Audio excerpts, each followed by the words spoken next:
So I know I said in my last video that I was going to be doing the second Conjuring film for the next one, and I'm still going to be doing that one. I'm just going to do that one after, like, later, I guess, because I want to do kind of like a short, maybe like a filler video is like a best way to describe it, just something that's like shorter and still a review and still like a horror film, but yeah, just like quicker, less in depth.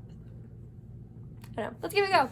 So this film I'm doing came out last year, so in 2019. It is a thriller and a dark comedy, and I feel like a lot of people didn't really watch it or didn't like it, and that's totally okay. I have my opinions that I'm going to be sharing with you, and I'm gonna be honest, I looked it up on Rotten Tomatoes just to see like what score it got. It got an 88%, and I was so surprised because I really loved this film, but I didn't think it was going to be one that got high praise from a review such as like Rotten Tomatoes. Even though Rotten Tomatoes sucks and it doesn't know what it's talking about half the time, I was still really shocked that it got what it got. Like, it got an 88%. And this film is going to be Ready or Not. Yeah. So I guess I'll give you like a brief premise, especially because when I watched the trailer, I had no idea what it was about. And I think that's part of the reason I didn't want to watch it. I did definitely judge a book by its summary, because it didn't look good. It didn't look like a film that I was going to be interested in, but it was exactly on the contrary. I watched it on a plane. Like, I watched it for free on a plane because I was like, this is not a movie that I'm going to be paying money to watch, and now I want like all the copies of it that I can have because it's incredible. So, brief premise, it is about a family. This girl Grace is marrying into this family. This family, it's called like the Delavose, I think. Basically, they are a family just like the Hasbro gaming company, and they make different types of board games and card games and stuff like that. And so that is like their riches and their fame comes from making games. And so the guy she's marrying is such a nice guy. His name's Alex. You know, you see them and you're like, oh, what a sweet, precious couple. Then he tells her before they get married that that night that they have to play like a game with the family. It's just a family tradition. And so she's like, okay, whatever. Get married, go to play the game, and they have like a little box that was like a gift from one of their ancestors. He explains it, the dad explains it. And so there's like a ton of different cards in this box, and it just like deals one out. For her, it deals out hide and seek. She's thinking of it as like some little like children's game. But so she goes to hide. They don't tell her what exactly it is. It's just that it's hide and seek. So she goes to hide, and she's like thinking of it as just like some fun little, she's in her little wedding dress still. It's a really pretty wedding dress, by the way.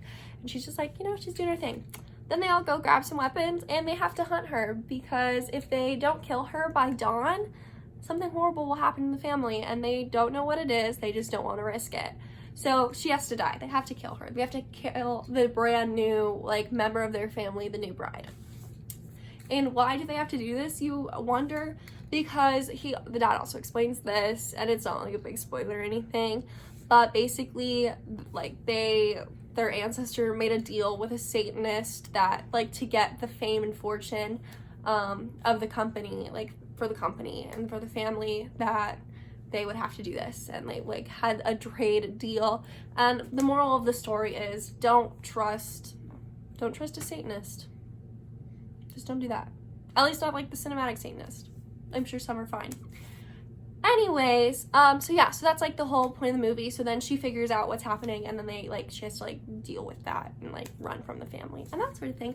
So I guess I'll give you my opinions of it. The plot is so original. I guess it's like my big one is the plot is so original and so weird and random, and I think that's like incredible. It's like, this is a movie that I really just wouldn't, you know, it's impressive that this was like someone came up with this.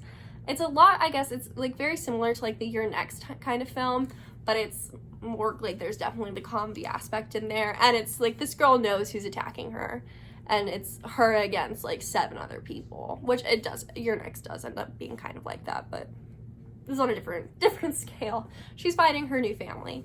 So I think that's really cool. I really love it. Ryan Murphy wrote this screenplay, so the guy who does like American Horror Story and Glee, but we don't talk about Glee, and like Scream Queens and like those sort of things. That guy. So you definitely have some originality there with him. So that's like a guarantee.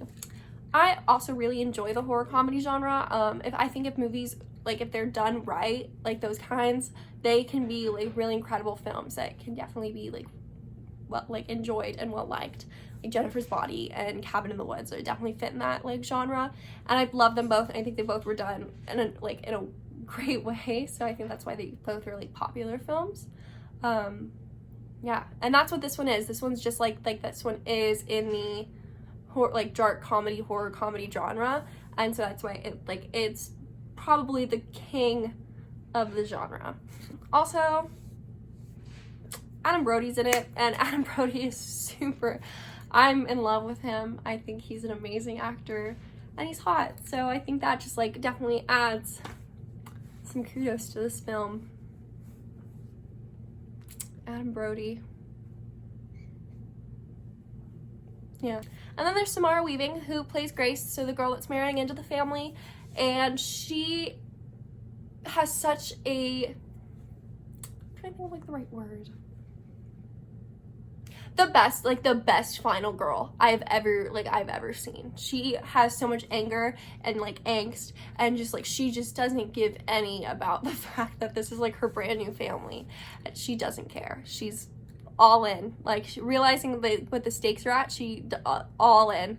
Like she's not in love anymore. She's in survival mode, and it's really impressive because she just like, I feel like that's just like a thing you see a lot. Like the final girls are written to be like, oh, like okay, like I said in my last video, I love Scream, but Sid is such an idiot because Billy was obviously the killer, you know, like it was really apparent, but she kept going back to him every time, you know. This girl didn't care. This girl did not care. She really has like a crown that I want to put like upon her for making it into the legendary final girl status. I think it's awesome. But her performance just makes it a lot more than just like a bloody and gore fest. I think it's applaudable.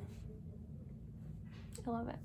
I also really think that it doesn't force like discomfort or like disturbing like aspects into the film. I think it's you just have a really gruesome good time. Like the entire film is just like also kind of going into that. It never is slow. It's never too fast. It's a really good pace. You're always paying attention. There's never something where you're gonna go check your phone. You're gonna like lull off. No, you're always gonna be like looking at the screen and watching what's happening. There's always a storyline to follow. There's always action happening. There's always someone getting murdered. Like it's really enjoyable in that aspect of you never get bored. This isn't a film you're gonna get bored watching. And I was really sad. I read, because I wanted to read some reviews and just kind of see like what the general like feel of this movie was. And there were a lot that said that it was really unrealistic. And I get it. There are definitely some unrealistic aspects to this film, like the end scene. I will admit, I'm not gonna spoil it, but if you've seen it, you know what I'm talking about. Definitely a little unrealistic, just like a little. But if you're going into a film that's not a documentary, that's not a biopic, who cares? You know, who really cares if it's realistic or not? You're going into a whole nother universe, baby, and it shouldn't matter if it is just like the one you're in or one where people are just gonna blow up spontaneously. Sorry, but get over it. Get over yourself. It's a great film. So all in all, it's a 10 out of 10 for me. I genuinely am gonna say 10 out of 10 because it's great. It's not it doesn't have a lot of jump. It's not a jump scare film. It's not a psychological film. It is just an enjoyable movie with great cinematography, great acting, and amazing writing. It is such a wonderful film. I love it so much. I want more people to watch it. Samara Weaving, this was like, she was incredible. Everyone was incredible, but I'm giving her so much props because she was amazing. Like this was a career-making performance for her. Like it was, I don't know, it was like, it's just great. So yeah, when I say I want people to watch it, it is on HBO, so stop sleeping on one of the best films of 2019. I'm saying that for a fact with confidence in my body. One of the best films of 2019. Jojo Rabbit was the best, I will be honest with you. But yeah, so go watch it, go stream it, give it the attention it deserves. So yeah, thank you for watching again. I hope this was quicker and something more everyone's speed on a Monday or Tuesday, whatever. I'm filming this on Monday, but we'll see what day I posted. But yeah, stay tuned for my second Conjuring review, and subscribe, follow me on Instagram and Twitter and stuff, because I don't post a lot, but I'm funny. Yeah, thank you. Bye.